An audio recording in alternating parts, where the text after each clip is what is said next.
Good morning बच्चों online कक्षा में फिर से एक बार सभी का स्वागत। बच्चों 12th कक्षा में सामान्य हिंदी के अंतर्गत जनरल हिंदी के अंतर्गत हमारे आरोह पाठ्य पुस्तक से आलोक धनवा जी का पाठ पतंग जो शीर्षक कविता के रूप में पद्य पाठ है वह चल रहा है। तो बच्चों आलोक धनवा जी का जो ये चैप्टर जो लेसन हमारे सिलेबस में रखा गया है, इसके अंतर्गत हमने भाग नंबर 1 की कक्षा में इनका जन्म परिचय, रचना परिचय या साहित्य परिचय, साथ साथ में इनको मिले अवार्ड्स जो पुरस्कार थे उनके बारे में जाना और इनकी जो साहित्य सर्जन की जो विशेषताएं हैं, पतंग जो कविता हमारे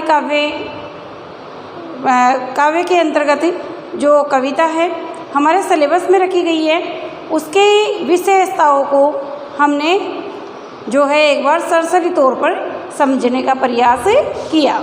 तो बच्चों पाठ परिचय के अंतर्गत तो हमने देखा कि ये नई काव्य धारा के कवि हैं जिनका लेखन सन 1970 से 80 के दशक के बीच का रहा है और नई कविता के जो कवि हैं वह बच्चों सामान्यतः समाज से संबंधित या सामाजिक परिवर्तनों के बारे में या प्रकृति के बारे में अपनी बात जो होती है, अपने विचार जो होते हैं वो काव्य के रूप में प्रस्तुत करते हैं।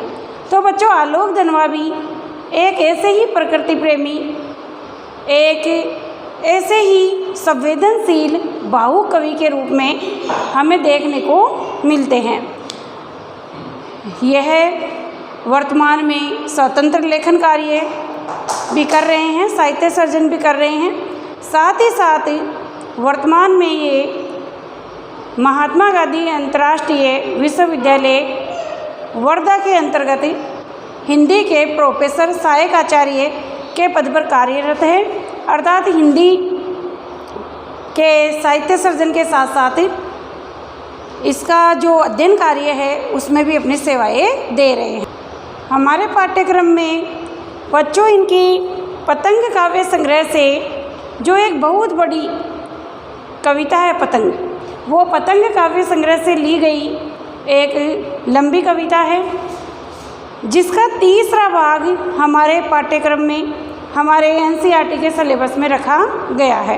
तो बच्चों पतंग शीर्षक कविता का जो पाठ है, जो भाग है तीसरा, वो 3 व्याख्याओं के रूप में, 3 पद्यांशों के रूप में हमारे पाठ्यक्रम में कक्षा 12 की आरोह पाठ्य पुस्तक में आया है।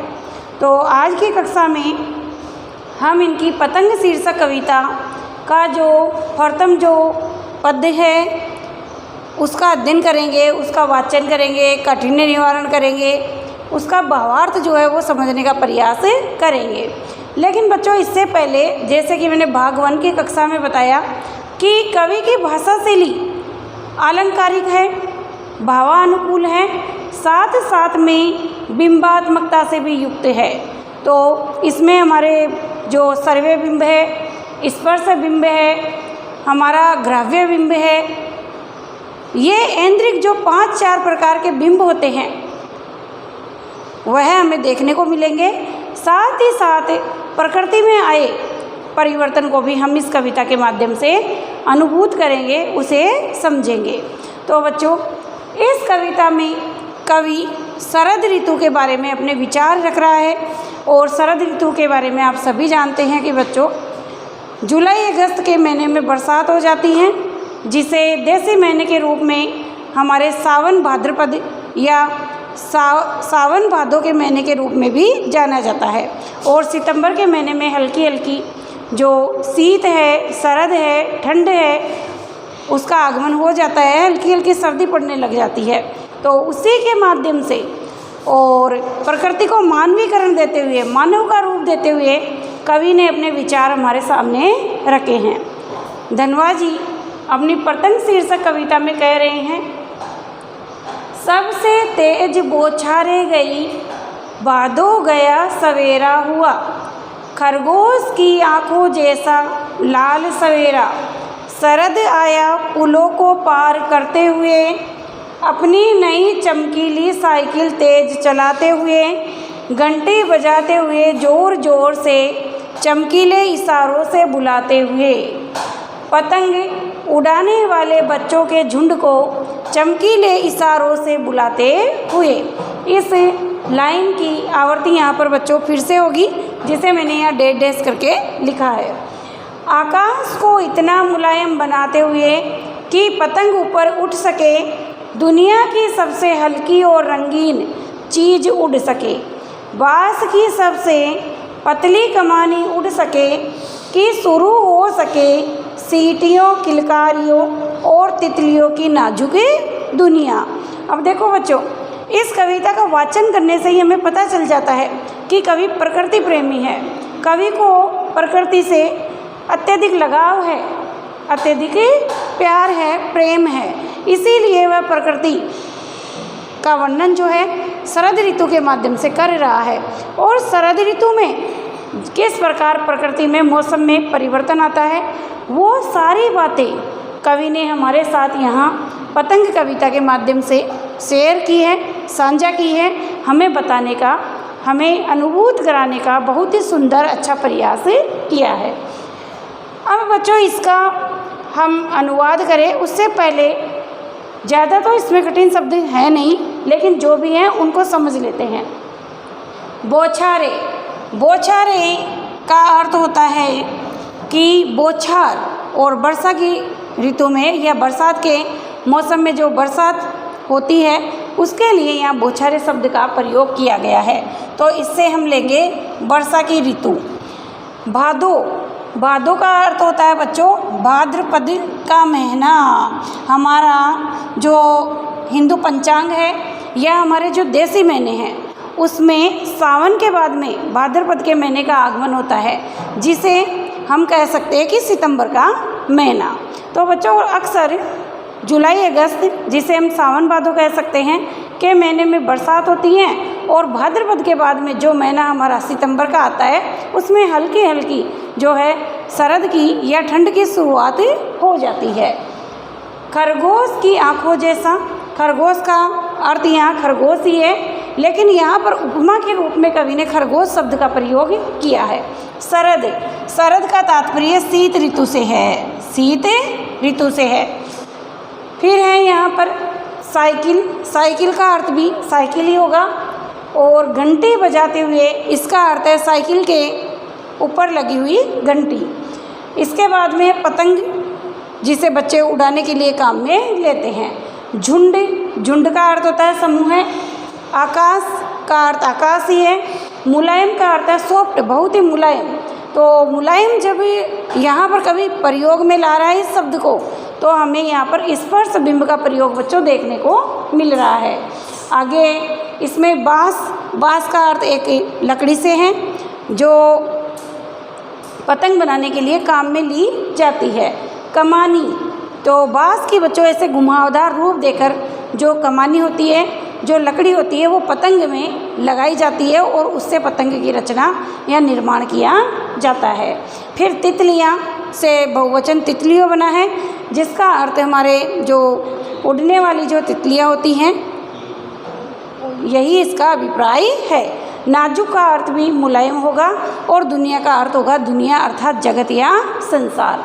तो कुछ शब्द जो इसमें थे वो हमने उनका अर्थ जाना। अब हम बच्चों इसका अच्छी तरीके से अनुवाद जो है, भावार्थ जो है वो समझते हैं। कवि अपनी पतंग शीर्षक कविता में प्रकृति में आए परिवर्तनों को हमारे साथ बांटते हुए, हमें बताते हुए कहता है, सबसे तेज बौछारे गई, भादो गया सवेरा हुआ।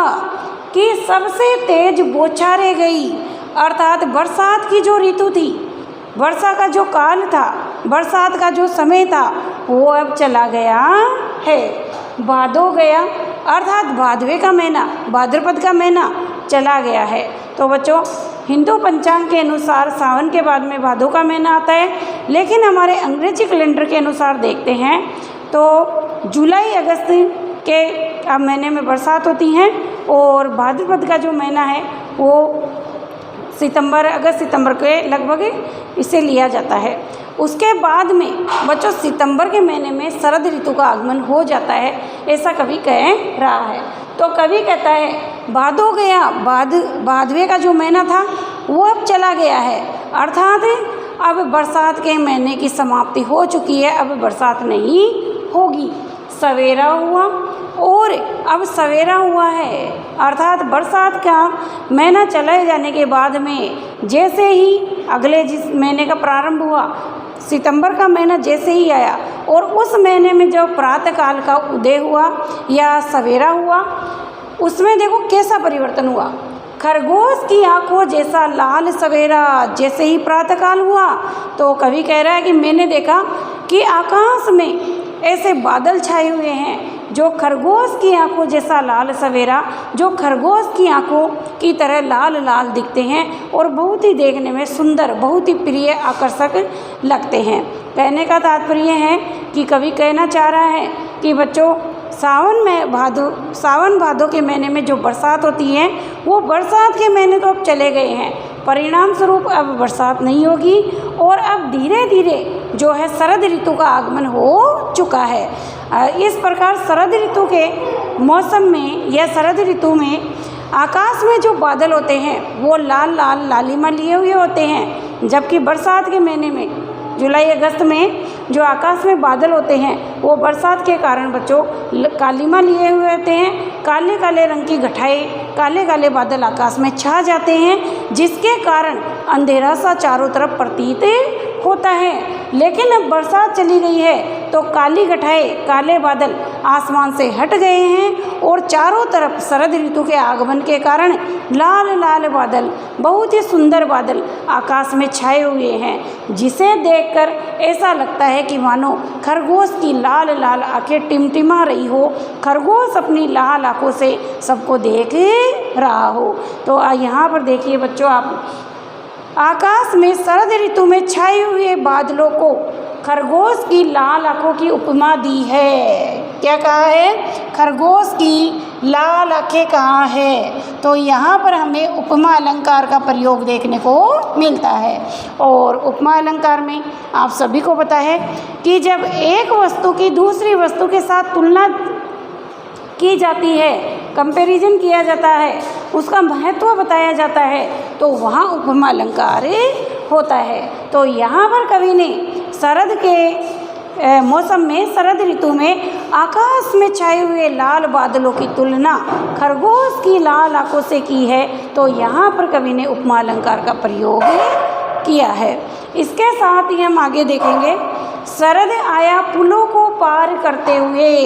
आगे कवि कह रहा है कि शरद अर्थात शरद ऋतु जो है शीतकाल की ऋतु है, सर्दी की जो ऋतु है, सर्दी का जो मौसम है वह ऐसे आया है जैसे कि मानो वह पुलों को पार करते हुए आया है, बहुत ही तीव्र गति से चलकर आया है, अपनी नई चमकीली साइकिल तेज चलाते हुए।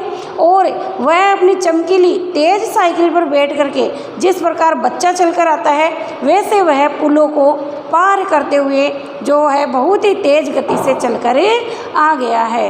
अर्थात सावन भादों का महीना तो, भाद्रपद का महीना तो चला गया है और शरद ऋतु का जो आगमन हुआ है उसमें आए परिवर्तन को कवि बता रहा है। तो कवि ने यहाँ पर देखो बच्चों, शरद आया पुलों को पार करते हुए, आया शब्द है, तो आया से हमें पता चल रहा है कि ये पुल्लिंग है और शरद को उन्होंने जो है बालक का रूप दिया है, बालक माना है। तो हम यहाँ पर कहेंगे शरद रूपी बालक, सर्दी रूपी बालक, अर्थात शरद को उन्होंने लड़के का रूप दिया है, उसे लड़का कहा है, बच्चा कहा है, बालक कहा है।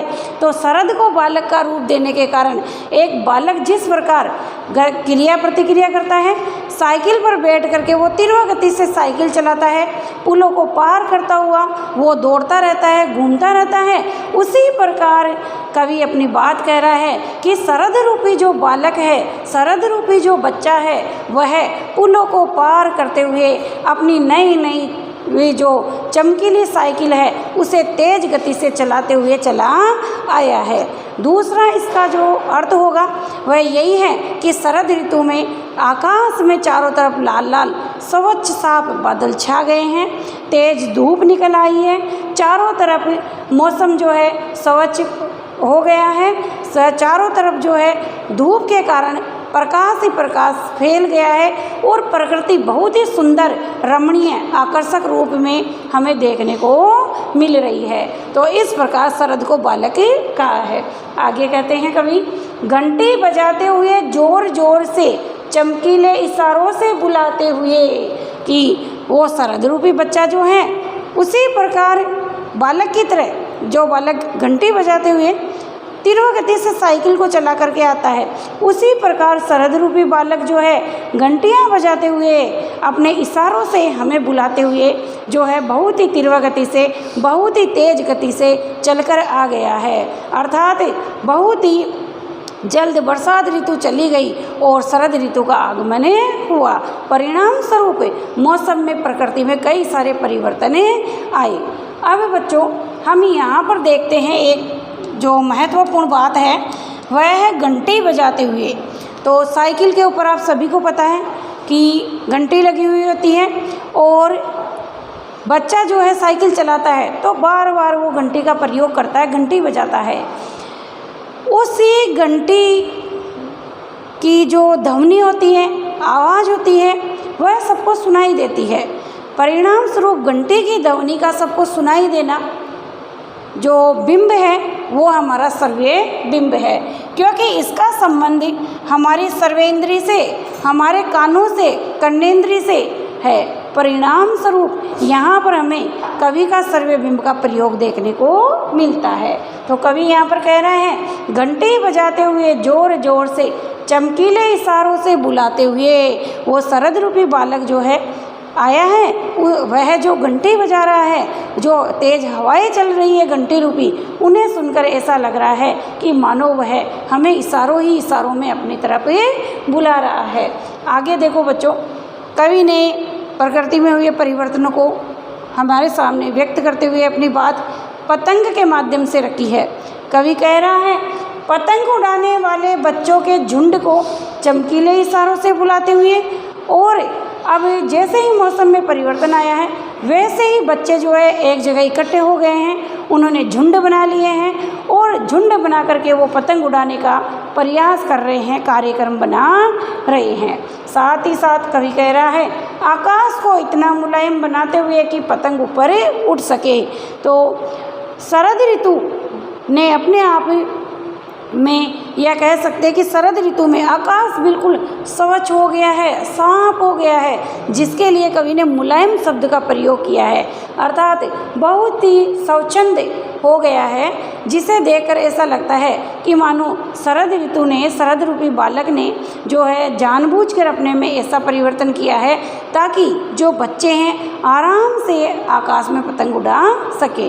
क्योंकि बच्चों इतना सभी को पता है कि जब तेज़ आंधी चलती है या पतझड़ का मौसम होता है, तेज़ हवाएं चलती है या फिर हम कहें कि बरसात आती है तो बच्चे पतंग नहीं उड़ा पाते हैं। लेकिन जैसे ही शरद ऋतु आती है, मौसम साफ हो जाता है, हवाओं का भी तेज़ गति से चलना बंद हो जाता है और इस स्वच्छ साफ सुथरे मौसम में बच्चे आराम से अपनी पतंग उड़ाने का कार्यक्रम कर सकते हैं। तो उसी के बारे में कवि ने लिखा है, आकाश को इतना मुलायम बनाते हुए कि पतंग ऊपर उड़ सके, कि जानबूझ करके शरद का जो मौसम है, सर्दी की जो ऋतु है, उसमें आकाश स्वच्छ पवित्र हो गया है, साफ हो गया है, ताकि पतंग जो है आसमान में, आकाश में आराम से उड़ सके, दुनिया की सबसे हल्की और रंगीन चीज़ उड़ सके।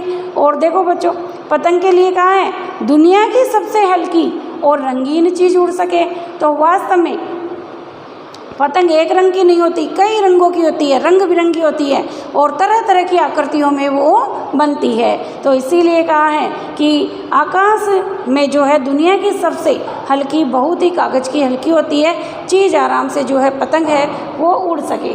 आगे कवि कह रहा है, बाँस की सबसे पतली कमानी उड़ सके, उसमें बाँस की फंटियाँ टाइप लकड़ियाँ पतली पतली लगी हुई होती है, जिसके कारण वो आकाश में उड़ती है। और शुरू हो सके सीटियाँ, किलकारियाँ और तितलियों की नाजुक दुनिया। और जैसे ही बच्चे झुंड बनाएंगे, इकट्ठे होंगे, और जैसे ही वो ग्रुप में समूह में पतंग उड़ाएंगे तो रंग बिरंगी पतंगे आकाश में इस तरीके से उड़ेगी कि मानो आकाश में पतंगे नहीं, मानो कि तितलियाँ उड़ रही हो। क्योंकि बच्चों तितलियाँ भी रंग बिरंगी होती हैं, और जब वह आकाश में उड़ती हैं तो बच्चे उन्हें पकड़ने के लिए दौड़ते हैं, बहुत ही वो सुंदर लगती है। उसी प्रकार बच्चे तितलियाँ रूपी जो पतंगे हैं वो आकाश में उड़ा रहे हैं, जिन्हें देखकर ऐसा लगता है कि मानो रंग बिरंगी तितलियाँ आकाश में उड़ रही हो। वो भी उतनी ही सुंदर लगती है, क्योंकि बहुत सारे तरह तरह के रंगों आकृतियों में वो देखने को मिलती है। और जैसे ही वो उड़ती है बच्चे सीटियाँ बजाते हैं, किलकारियाँ करते हैं, तेज़ स्वर में वो बोलते हैं, चिल्लाते हैं, नाचते हैं, कूदते हैं, प्रसन्न होते हैं, तरह तरह की गतिविधियाँ, क्रिया प्रतिक्रियाएँ वो करते हैं। तो यहाँ पर बच्चों हमने देखा कि पतंग को तितलियाँ कहा गया, तो यहाँ पर भी हमें जो है मानवीकरण अलंकार का प्रयोग देखने को मिला है। क्योंकि बच्चों मानवीकरण अलंकार में क्या होता है, प्रकृति को मानव का रूप दे दिया जाता है। और यहाँ पर तो कवि ने सारे ही जो हमारी पतंग शीर्षक कविता है सभी जगह मानवीकरण अलंकार का ही प्रयोग किया है। क्योंकि ऋतु परिवर्तन की बात कवि ने कही है, परिणाम स्वरूप मानवीकरण का प्रयोग किए बिना तो कभी लिख ही नहीं सकता था। तो शरद को बालक का रूप दिया, बालक कहा, तो ये भी प्रकृति का मानवीकरण हुआ। इसी तरह पतंग को तितलियाँ कहा, तो ये भी प्रकृति का मानवीकरण हुआ।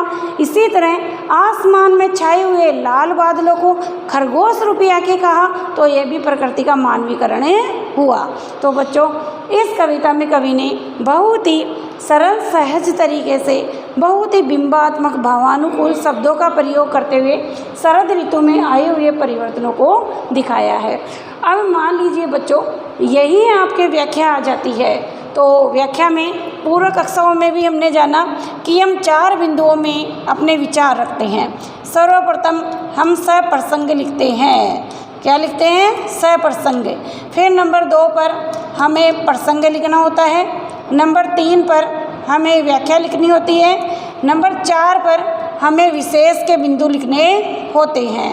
तो नंबर 1 पर सप्रसंग में आप लिखेंगे, प्रस्तुत पद्यांश हमारी पाठ्य पुस्तक आरोह भाग 2 में नई कविता के कवि आलोक धनवा द्वारा रचित पतंग काव्य संग्रह के तीसरे भाग पतंग कविता से लिया गया है।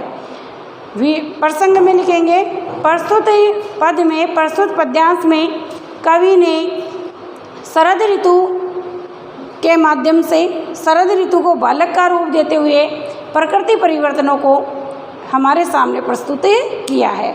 फिर व्याख्या में आप इसकी व्याख्या लिखेंगे जो अभी हमने समझी है। और एक बार मैं पुनः व्यवस्थित करके बता देती हूँ कि यहाँ पर कवि शरद ऋतु के माध्यम से प्रकृति का मानवीकरण करते हुए अपने विचार रख रहा है। कवि कह रहा है कि सावन भादों का जो महीना था वो चला गया है, परिणाम स्वरूप बरसात के महीने समाप्त हो गए हैं, और जो बहुत तेज़ जो बरसात होती थी वो अब नहीं हो रही है, क्योंकि अब भादों का महीना चला गया है। अब सितंबर का जो महीना लगा है उससे शरद ऋतु का, सर्दी का हल्का हल्का आगमन हो चुका है। और जैसे ही शरद ऋतु का आगमन होता है प्रकृति में बहुत अधिक या अत्यधिक परिवर्तन आ जाते हैं, जिन्हें देखकर कवि कहता है कि बरसात के मौसम में जो काले काले बादल, काली घटाएं आसमान में छाई हुई थी, जिनके कारण चारों तरफ अंधेरा ही अंधेरा फैला था, वो अब अंधेरा दूर हो गया है। और शरद ऋतु के कारण आसमान में बादल साफ हो गए हैं, चारों तरफ लाल लाल बादलों की लालिमा छाई हुई है, जिसे देखकर ऐसा लगता है कि मानो कोई खरगोश अपनी लाल लाल आंखों से सभी को निहार रहा है, सभी को देख रहा है।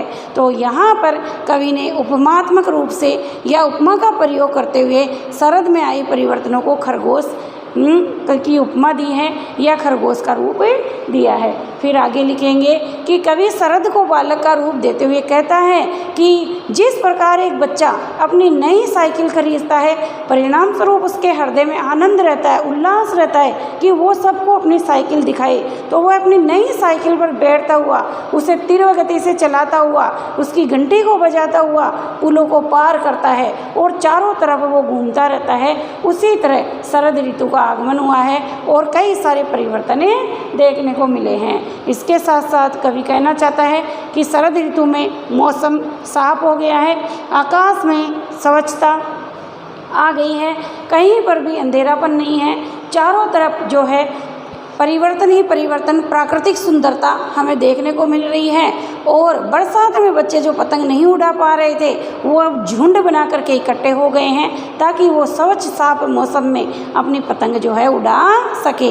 और अब आकाश में रंग बिरंगी पतंगे जो है वो बालक जो है झुंड बना करके उड़ाने लग गए हैं। कोई चिल्ला रहा है, कोई हंस रहा है, कोई कूद रहा है, कोई नाच रहा है, कोई किलकारियाँ ले रहा है, जिन्हें सुनकर ऐसा लग रहा है कि मानो वो रंग बिरंगी आकृति वाली जो तितलियों रूपी जो पतंग है बहुत ही सुंदर रूप में आकाश में हमें उड़ती हुई दिखाई दे रही है। तो बच्चों इस तरीके से आप इसकी व्याख्या लिखेंगे। अब बच्चों विशेष के पॉइंट हम देखते हैं। तो विशेष के पॉइंटों की बात जब हम करते हैं तो पूर्ववर्ती कक्षाओं में भी हमने जाना कि विशेष में हमारे भाषा, शैली, रस योजना, छंद योजना, अलंकार योजना, गुण योजना और विशेष का जो एक बिंदु इसमें से निकलता है व्याख्या में से, चाहे वो हमारा गद्य पाठ हो चाहे पद्य पाठ हो, वो हम लिखते हैं। तो इस व्याख्या में हम देखेंगे कि भाषा शैली की जब हम बात करें तो भाषा शैली में हम लिखेंगे प्रस्तुत कविता में कवि ने खड़ी बोली हिंदी का प्रयोग किया है, खड़ी बोली हिंदी का प्रयोग किया है। और भाषा शैली जो है बहुत ही अलंकृत, भावानुकूल एवं बिंबात्मकता से युक्त है। नंबर 2 पर हम जब बात करते हैं बच्चों अलंकार योजना की, तो अलंकार के अंतर्गत हमें अलंकार अपने पद्यांश में से निकालने होते हैं कि कहाँ कहाँ पर कवि ने किन किन अलंकारों का प्रयोग किया है। तो जब भाषा से लिए अलंकृत हैं तो अलंकारों का तो प्रयोग अपने आप ही इसमें हमें मिलेगा। अब हमें अलंकार निकालने हैं तो हम देखेंगे खरगोश की आंखों जैसा लाल सवेरा। और खरगोश की आंखें किसे कहा है? शरद ऋतु को कहा है। शरद ऋतु के कारण आसमान में जो लाल बादल छाए हैं उन्हें खरगोश की आंखें कहा। परिणाम स्वरूप हमें यहाँ पर द्वितीय लाइन में खरगोश की आंखों जैसे वाक्य में उपमा अलंकार का प्रयोग देखने को मिलता है। उपमा अलंकार का प्रयोग देखने को मिलता है। साथ में दूसरा अलंकार देखें तो बच्चों अनुप्रास अलंकार का भी प्रयोग इसमें हुआ है, क्योंकि अनुप्रास के बिना तो बच्चों शब्द योजना ही नहीं बन पाती है, शब्दों की रचना ही नहीं हो पाती है। इसके बाद में अगर हम अलंकार देखते हैं तो मानवीकरण अलंकार हमें देखने को मिलता है, क्योंकि प्रकृति को मानव का रूप दिया है। और बच्चों मानवीकरण की अलंकार की जब हम बात करते हैं तो हमारे काव्य शास्त्र के अनुसार जो अलंकार है वो 2 प्रकार से हैं। एक तो भारतीय काव्य शास्त्र के अनुसार और एक पाश्चात्य काव्य शास्त्र के अनुसार। तो भारतीय काव्य शास्त्र में जो हमारे अलंकार हैं उनके अंतर्गत ये मानवीकरण अलंकार नहीं है, ये पाश्चात्य काव्य शास्त्र से आया है, जिसका प्रयोग हमारे नई कविता के जो कवि हैं वो अपने काव्य रचना में करते हैं। तो जब प्रकृति को मानव का रूप दे दिया जाता है, उसे मानव बता दिया जाता है, तो वहाँ पर मानवीकरण अलंकार होता है। तो यहाँ पर आप देखेंगे बच्चों कवि कहता है शरद आया पुलों को पार करते हुए, अपनी नई चमकीली साइकिल तेज चलाते हुए। तो जब शरद को कवि बालक कह रहा है, क्या कह रहा है? बालक कह रहा है, बच्चा कह रहा है। तो शरद तो एक ऋतु है जिसका संबंध प्रकृति से है, नेचर से है। और जब प्रकृति को, शरद के मौसम को, शरद की ऋतु को बालक कह दिया गया, बालक बता दिया गया, उस पर बालक का या मनुष्य का आरोप कर दिया गया, तो हमें यहाँ पर मानवीकरण अलंकार का प्रयोग देखने को मिला। तो यहाँ पर बच्चों हमारे जो अलंकार हैं उनमें अनुप्रास, उपमा, रूपक एवं मान्यकरण आदि अलंकारों का प्रयोग हुआ है। इसके बाद में बच्चों हम बिंब योजना देखते हैं, जो आलोक धनवा की पतंग कविता की सबसे महत्वपूर्ण विशेषता है। और पार्ट 1 में मैंने बिंबों को आपको समझा भी दिया था, ताकि हमें इस कविता को अध्ययन करते समय कोई कठिनाई न हो। बिंबों के अंतर्गत हम देखते हैं बच्चों, तो हमें इसमें जगह जगह पर दर्शे बिंब का प्रयोग देखने को मिलता है।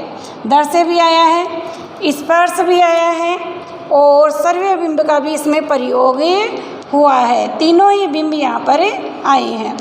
अब कहाँ पर वो किस तरीके से आए हैं वो हम देखते हैं। खरगोश की आंखों जैसा लाल सवेरा, शरद आया पुलों को पार करते हुए।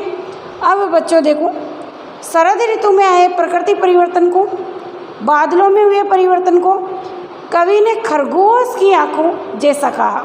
और जब कवि ऐसा कहता है तो हमारे मन मानस में, हमारे दिमाग में एक ऐसी छाया सी, प्रतिछाया सी या शब्द चित्र उपस्थित हो जाता है कि वास्तव में हमारी आंखों के सामने खरगोश बैठा हो। तो यहाँ पर हमारा जो बिंब देखने को मिलता है, या हमारी जो बिंब योजना है, उसमें दर्शे बिंब का प्रयोग हुआ है। सारी कविता में दर्शे बिंब मूल रूप से आया है। नंबर 2 पर बच्चों कवि कहता है, घंटी बजाते हुए जोर जोर से, चमकीले इशारों से बुलाते हुए। तो घंटी जो है उसका संबंध बच्चों कर्णेंद्रिय से है, क्योंकि जैसे ही घंटी बजेगी उसका साउंड या ध्वनि निकलेगी और वो हमें अपने कानों में सुनाई देगी। और जब सुना जाएगा तो उसे हम कहेंगे सर्वे इंद्रिय, अर्थात सुनना। तो अपने आप ही हमारा जो बिंब बना है वो सर्वे बिंब हमारा यहाँ पर बन जाता है, या सर्वे बिंब का प्रयोग हमें यहाँ पर देखने को मिलता है। तो ये तो हुआ हमारा सर्वे बिंब। इसके बाद में बच्चों हम स्पर्श बिंब की यहाँ पर बात करते हैं। तो स्पर्श बिंब के अंतर्गत हमें यहाँ आकाश को इतना मुलायम बनाते हुए कि पतंग ऊपर उठ सके। तो मुलायम शब्द का जो प्रयोग देखने को मिला है, मुलायम में हमें स्पर्श बिंब का प्रयोग देखने को मिलेगा।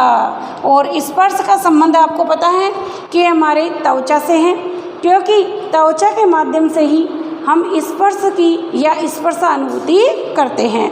तो यहाँ पर मुलायम शब्द के माध्यम से हमें स्पर्श बिंब का प्रयोग कवि ने किया है। तो बच्चों इसमें हम विशेष के बिंदुओं में देखते हैं। तो खड़ी बोली है, भाषा शैली बहुत ही अलंकारिक एवं बिंबात्मक है। बिंबों में सर्वे, दर्शे और स्पर्श बिंब का प्रयोग हुआ है। अलंकारों में अनुप्रास, रूपक, मान्यकरण आदि का प्रयोग हुआ है। और विशेष में एक पॉइंट आप लिखेंगे, प्रस्तुत कविता में कवि ने ऋतु परिवर्तन, प्रकृति परिवर्तन को बहुत ही सुंदर आकर्षक रूप में रखा है और प्रकृति का आलम्बन रूप हमें देखने को मिलता है। क्योंकि बच्चों प्रकृति का कवि जब चित्रण करता है तो 2 रूपों में करता है। जब प्रकृति के अंतर्गत तेज हवाएं चलना, बरसात होना, अंधड़ आना या पतझड़ आना, इस प्रकार प्रकृति का भयंकर रूप कवि दिखाता है, तो वहाँ प्रकृति का बच्चों उद्दीपन रूप होता है। लेकिन जब कवि बसंत ऋतु का फूलों का खिलना, पक्षियों का चहचहाना और इसी तरह तितलियों का उड़ना सुंदर सुंदर वर्णन करता है, तो प्रकृति का आलम्बन रूप हमें देखने को मिलता है। तो कवि देखो पतंगों को तितलियाँ कह रहा है, और तितलियाँ जब आकाश में उड़ती है तो बहुत ही सुंदर लगती है। परिणाम स्वरूप हमें यहाँ प्रकृति परिवर्तन के साथ साथ प्रकृति का आकर्षक और सुंदर रूप देखने को मिलता है। तो बच्चों आज की वीडियो कक्षा में हमने पतंग शीर्षक कविता के पृष्ठ पद्यांश का वाचन किया, काठिन्य निवारण किया एवं इसका अनुवाद समझा। तो बच्चों आप इस वीडियो कक्षा को देख करके इसे अच्छी तरीके से अपने हिंदी के रजिस्टर में तैयार करेंगे और याद भी करेंगे।